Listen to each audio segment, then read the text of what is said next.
From JBS Studios in Greater New York, this is the JBS News Update with Teisha Bader. I'm Teisha Bader with the JBS News Update for Wednesday, May the 10th, 2017. Israel's Channel 2 reported some details today of U.S. President Donald Trump's upcoming two-day visit to Israel later this month. The president is said to be arriving in the country on May the 22nd and will reportedly make stops at Masada and the Western Wall, and possibly Yad Vashem, Israel's living memorial to the Holocaust. Trump will meet with Israeli President Reuven Rivlin and Israeli Prime Minister Benjamin Netanyahu in Jerusalem, and the next day meet with Palestinian Authority President Mahmoud Abbas in Bethlehem. And Arabic daily Al Hayat, which is based in London, reported today that during his trip to Israel, President Trump will announce a restart of direct peace talks between Israel and the Palestinians. PA President Abbas, by the way, is meeting tomorrow with Russian President Vladimir Putin in Sochi, Russia. Netanyahu spoke to Putin over the phone today. A statement from the Kremlin said that Mr. Putin and Mr. Netanyahu discussed current bilateral cooperation matters, the situation with the Middle East peace settlement, and the Syrian crisis. Israeli security forces arrested a Palestinian man today trying to commit a terror attack. The man was caught carrying explosive devices outside of a military court in the West Bank. He reportedly tried to enter the complex through a security checkpoint, where Israeli border police officers found 2 pipe bombs in his possession. The bomb squad was called in to neutralize the devices, and the young man, said to be a minor, was taken for questioning. Israel's Knesset approved a bill today that would officially define Israel as a Jewish state. The bill, referred to as the Nationality Law, passed in a vote of 48 to 41. It is seen by some as controversial, and opponents are calling it discriminatory against the Arab minority in the state. Israeli Prime Minister Netanyahu defended the bill, saying that there is absolutely no contradiction between the Jewish state bill and equal rights in Israel.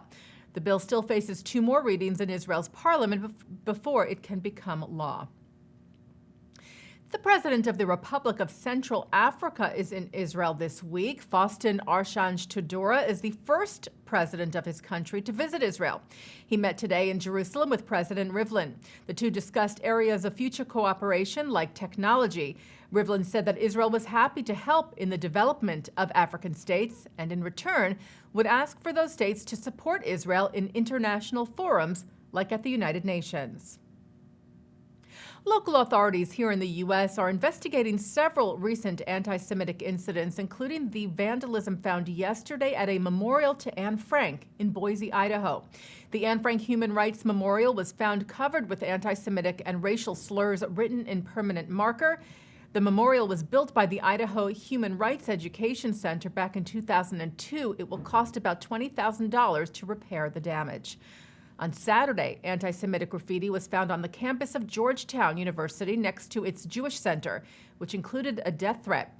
Reverend Howard Gray and Todd Olson, who serve as vice presidents of the school, which is a Catholic and Jesuit school, emailed a letter to the campus community on Monday saying that this act of anti-Semitism and hate is unacceptable, antithetical to what we stand for as a university, and has no place on our campus. And 2 fires at a Chabad building in Las Vegas are being investigated as arson. A car was set ablaze Monday night in the parking lot of Chabad of Southern Nevada, and a garbage can was also set on fire in a restroom inside the building. 1 person has been arrested. No one was hurt in either incident. The Associated Press reported today on an in-depth review that it conducted of its operations in Nazi Germany just before World War II. It follows an article published last year which claimed that the news agency allowed Nazi propagandists to influence its new photo report in the 1930s. The review released today said that while some situations were handled inadequately, the AP had acted as, quote, forthrightly and independently as possible. It completely rejects that there was any collaboration between the AP and the Nazis. Well, a new Miss Israel has been named. 21-year-old Rotem Rabi, who served as a medic in Israel's Air Force, was crowned the winner of the beauty competition last night.